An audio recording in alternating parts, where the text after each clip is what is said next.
आज हम जिस मूवी का रिव्यू कर रहे हैं वो है how to train your husband. ये कॉमेडी मूवी है जिसमें जूलियन जेम्स को दिखाया जाता है जो कि एक मैरिज थेरेपिस्ट है। मूवी के स्टार्ट में दिखाते हैं कि वो एक चैनल को इंटरव्यू दे रही है एक प्रोग्राम में अपनी बुक के बारे में। उसकी बुक का नाम है how to pick your second husband, कि आप अपने दूसरे हस्बैंड को कैसे सिलेक्ट कर सकते हैं। इसमें वो बताती है कि अगर उसकी फर्स्ट मैरिज किसी की ख़राब जा रही है तो उसको सेकंड जो है वो करनी चाहिए और उसमें कौन कौन सी चीज़ें सेकंड हस्बैंड में देखनी चाहिए। उसकी ये बुक के बारे में उसका इंटरव्यू होता है। उसके बाद उसकी ख़ुद की लाइफ दिखाई जाती है जो कि उसकी मैरिज लाइफ बहुत सी प्रॉब्लम्स को फेस कर रही होती है। वो इन सब प्रॉब्लम्स को फिक्स तो करना चाह रही है लेकिन वो मज़ीद ख़राब हो रही हैं। वो अपने हस्बैंड को अपने लिहाज से चलाना चाह रही है, जैसे उसकी ड्रेसिंग, उसका तरीका।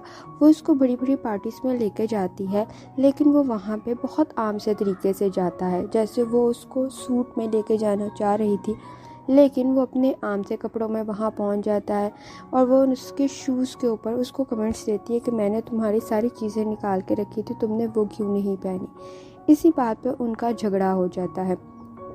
उसका हस्बैंड उससे कहता है कि हमें अपने आपस की प्रॉब्लम्स को सॉल्व करने के लिए एक ट्रिप अरेंज करना चाहिए जहां हम एक दूसरे को समझने की कोशिश कर सकें। लेकिन जेम्स तो अभी यहाँ से जाना नहीं चाहती थी क्योंकि वो अपनी बुक पे काम कर रही है और उसे बहुत जल्द अपनी दूसरी किताब भी लॉन्च करनी है मार्केट में। लेकिन उसका हस्बैंड अकेला ही चला जाता है उस ट्रिप पे। उसको ये चीज़ भी बहुत बुरी लगती है। वो दूसरों की तो प्रॉब्लम्स को सॉल्व करती है मैरिज में, लेकिन उसकी खुद की मैरिज बहुत बुरी तरह से प्रॉब्लम्स का शिकार थी। वो अपनी मदर को बताती है कि वो एक दूसरी किताब के ऊपर काम कर रही है, लेकिन उसकी मदर कहती है कि कभी भी कोई किसी से वेट लूज़ करने का उससे तरीका नहीं पूछेगा उस डॉक्टर से जिसका खुद का वेट बहुत ज़्यादा हो।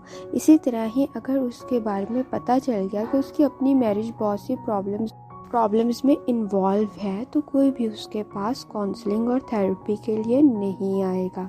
फिर उसकी मदर उसे अपने बारे में बताती है कि किस तरह से उसने उसके फादर को छोड़ दिया और उनकी भी मैरिज कोई ख़ास अच्छी नहीं थी। जब उसकी मदर को पता चला था कि उसके फादर उन्हें चीट कर रहे हैं तो उन्होंने उन्हें छोड़ दिया और ख़ुद अपने पास एक कैट के साथ रहना शुरू हो गई। वो उन्हें उससे भी एडवाइस करती है कि तुम भी अपने हस्बैंड को छोड़कर सेपरेटली रहना शुरू कर दो, क्योंकि फाइनेंशियली भी इस मैरिज को वो ही रन कर रही है। डायरेक्टली और इनडायरेक्टली वे से उनकी लड़ाई और झगड़ा इस बात पे भी हो रहा था कि वो फाइनेंशियली अपनी मैरिज को खुद रन कर रही है। उसका हस्बैंड बेसिकली इस सिटी के अंदर उसकी वजह से स्टक हो गया था। अदरवाइज़ वो तो एडवेंचर ट्रिप्स ऑर्गेनाइज करके उसमें पार्टिसिपेट करना चाह रहा था, लेकिन उसकी वाइफ चूँकि बुक राइटर थी और थेरेपिस्ट थी तो इस वजह से वो अपने नेचर ऑफ वर्क की वजह से ट्रिप्स में पार्टिसिपेट नहीं कर पाती थी और वो उसे साथ लेकर इन सारे ट्रिप्स में जाना चाहता था, अकेले नहीं। लेकिन वो तंग आकर फिर खुद अकेले ही चला जाता है ट्रिप के ऊपर। जब वो चला जाता है तो उसकी वाइफ रियलाइज़ करती है जेम्स कि वो उसे भूलने की पूरी कोशिश करेगी, लेकिन उसकी फ्रेंड उसको बताती है कि उसे अपने रिलेशन पर वर्क करना चाहिए। लेकिन उसको तो लग रहा था कि अब उसके पास कोई और ऑप्शन है ही नहीं है। वो अपनी जिस बुक में काम कर रही थी वो उस किताब में उसने ऐसे तरीके बताने थे जिसमें आप अच्छी मैरिड लाइफ गुजार सकते हैं और उसके टिप्स बतानी थी। तो वो अपनी फ्रेंड से इस बारे में बात करती है कि उन्हें कोई की पॉइंट्स दें। अपनी मदर से पूछती है, लेकिन उनकी तो पहले से ही मैरिज लाइफ जो थी वो ब्रोकन थी, तो वो उससे उसकी ग्रैंड मदर से पता करने को कहती है क्योंकि वो उस ग्रैंड फादर के साथ बहुत हैप्पीली लाइफ स्पेंड कर रही थी। लेकिन उसकी ग्रैंड मदर बताती है इसमें कोई ख़ास टिप्स नहीं है, बस आप एडजस्ट होने की कोशिश करें। वो बताती हैं वो किस तरह से उसके ग्रैंडफादर को उन्होंने सिलेक्ट किया था। वो एक छोटे से एरिया से बिलोंग करती थी और वहाँ पे उसके ग्रैंडफादर के पास एक गाड़ी थी और वो अच्छे गुड लुकिंग इंसान थे। इसके अलावा उसकी ग्रैंडमदर के साथ उसकी अंडरस्टैंडिंग भी हो गई थी। इस वजह से उसकी ग्रैंडमदर ने उसके ग्रैंडफादर को सिलेक्ट किया और उसके बाद उन दोनों ने एडजस्ट करने की कोशिश की। बहुत सी प्रॉब्लम्स आई लेकिन उन्होंने एक दूसरे का साथ नहीं छोड़ा। इसी तरह वो उसको भी कहती हैं कि वो काफ़ी परेशान दिखाई दे रही है, लेकिन अगर ये परेशानी उसकी मैरिज की वजह से है तो उसे उन प्रॉब्लम्स को सॉल्व करना चाहिए। ऐसा हो नहीं सकता कि कोई प्रॉब्लम्स आए।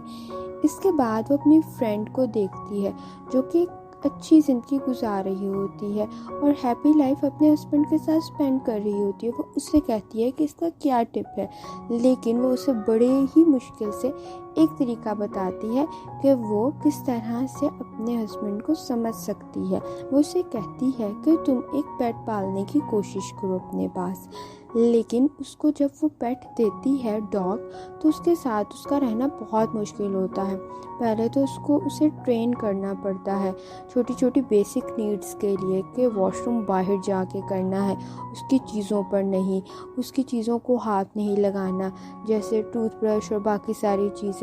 लेकिन वो ये सारे काम करता है और बहुत तंग कर रहा होता है जेम्स को, लेकिन वो ये सारा कुछ अपनी फ्रेंड से शेयर करती है। लेकिन फिर वो उससे स्टेप बाय स्टेप ग्रेजुअली उसे बताती है कि किस तरह से वो उसकी ट्रेनिंग करेगी, उसे छोटी छोटी चीज़ें गिफ्ट करके, उसको एडमायर करते हुए, उसे रिवॉर्ड दे के अपने डॉग को, और फिर आखिर में उसका डॉग उसके लिए बहुत ज़्यादा ट्रेन हो जाता है, इवन कि वो उसको छोड़ना नहीं चाह रही होती। इसी दौरान उसका हस्बैंड जो है वो वापस आ जाता है। वो उसे उसकी फ्रेंड के साथ हेनरी के बारे में बात करते हुए सुन लेता है। जैसे जेम्स को लगता है कि उसका हस्बैंड का किसी के साथ अफेयर है, इसी वजह से वो उस गिल्ट को छुपाने के लिए अच्छा बनकर आया है, इसी तरह ही उसके हस्बैंड को भी ये लग रहा होता है कि शायद जेम्स का किसी के साथ अफेयर है। वो ये छुपाने के लिए उसके साथ अच्छी बनने की कोशिश कर रही है। उसका हस्बैंड इसी इन्वेस्टिगेशन में लग जाता है। फिर जब वो घर आता है तो उससे पता चलता है उसने एक डॉग रखा हुआ है, लेकिन वो उसका नाम हेनरी नहीं बताती, वो उसका नाम कुछ और बताती है। लेकिन वो ये सब कुछ देख कर हैरान हो जाता है कि इसको तो पेट की आदत थी नहीं थी, ये तो इवन किसी कैट या डॉग के साथ रहना पसंद नहीं थी करती, लेकिन अब ये इसकी हर एक चीज़, इसकी हर गंदगी अपने हाथों से उठा रही है, जबकि ये इसकी कोई भी काम करना पसंद नहीं थी करती। लेकिन फिर उसको लगता है कि ये शायद चेंज नॉर्मल है। फिर वो कुकीज़ बनाना भी उसकी खातिर सीख लेती है और बाकी सारी चीज़ें भी जो कहीं ना कहीं उसके हस्बैंड को पसंद थी। लेकिन फिर एक तरह से वो उसकी इन्वेस्टिगेशन जब करता है और उसके ऑफिस पहुंचता है तो उसे पेपर के ऊपर हेनरी के बारे में पता चलता है कि उसने उसे 1 बजे पिक करना है और उसे 7 बजे उठाना है।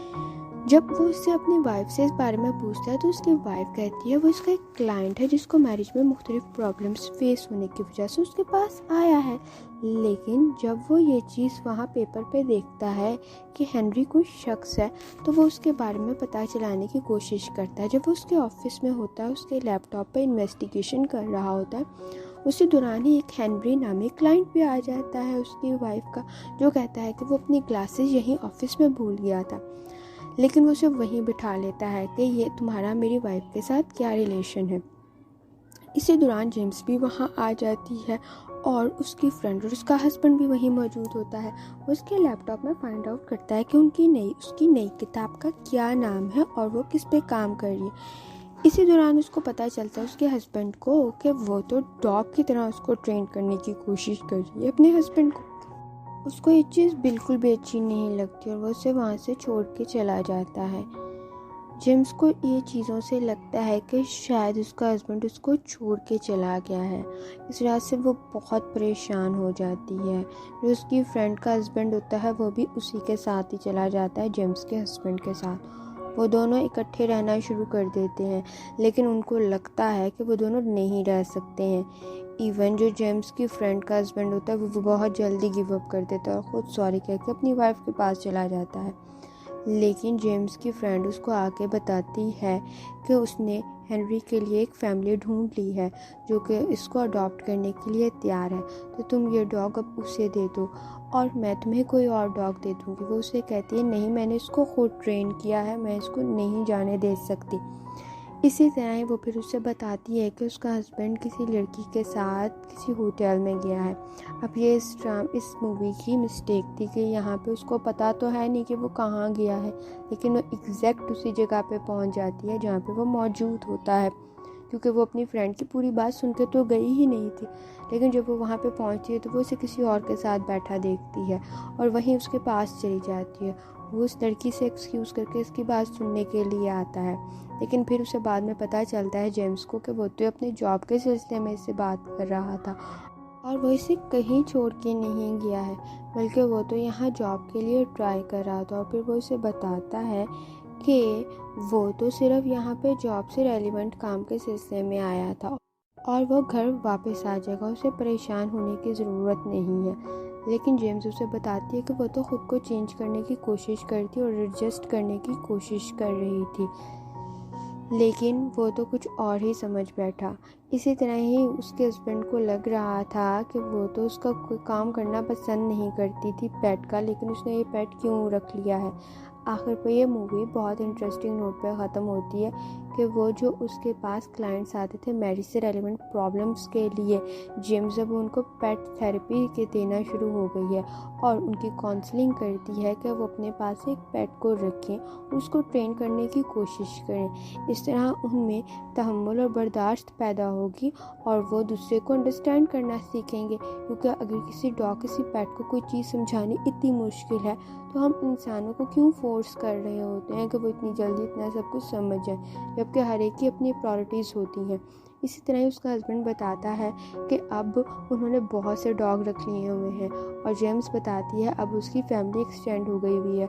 जो वो ट्राई कर रहे थे किड्स के लिए, अब उनके 2 किड्स हैं। इसी तरह उसके फ्रेंड के 3 किड्स हैं, लेकिन वो साथ पेट थेरेपी लाजमी करती है ताकि मैरिज के अंदर हस्बैंड एंड वाइफ एक दूसरे को समझने के लिए एक पेट की केयर करना शुरू कर दें। इस तरह वो एक दूसरे को समझना भी शुरू कर देंगे अगर वो डॉग की केयर करना या किसी पेट की केयर करना शुरू कर देंगे।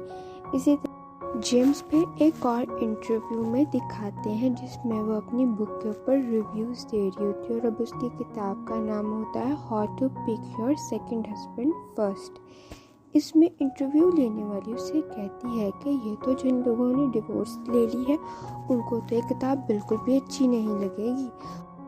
वो कहती है हकीकत जो है वो हमेशा डिफरेंट और मुश्किल और थोड़ी तकलीफदेह होती है। इसी तरह वो बताती है कि किसी दूसरे को सिलेक्ट करने से पहले ज़रूरी ये है कि जिसके साथ आप रह रहे हैं उसे एक और मौका देना चाहिए ताकि आप दोनों अपनी प्रॉब्लम्स को सॉल्व करके एक हैप्पी रिलेशन को लेकर चल सकें। क्योंकि अगर आप कोई और सिलेक्ट करेंगे तो उसके साथ रहने और एडजस्ट करने में भी तो आपको प्रॉब्लम्स लगेंगी, तो इससे बेहतर है कि जिसके साथ आप रह रहे हैं उसको कुछ मौके और दें ताकि आप अपनी प्रॉब्लम्स को सॉल्व कर सकें। और वो कहती है कि ये मैंने अपने पर्सनल एक्सपीरियंस के ऊपर बुक लिखी है, क्योंकि इस मूवी में दिखाया जाता है कि किस तरह से वो अपने हस्बैंड को अपने कॉलेज और यूनिवर्सिटी टाइम से जान रही होती है और फिर वो दोनों अपनी फ्रेंडशिप को अपनी शादी में कन्वर्ट करते हैं। लेकिन इसमें अगर उन्हें कुछ प्रॉब्लम्स को फेस करना पड़ रहा है तो फिर उन्हें उसे हल करने की कोशिश करनी चाहिए, ना कि किसी दूसरे को नए सिरे से ढूंढ के उससे शादी करनी चाहिए। For more videos, like, share and subscribe and comment also, and don't forget to press bell icon and subscribe our channel.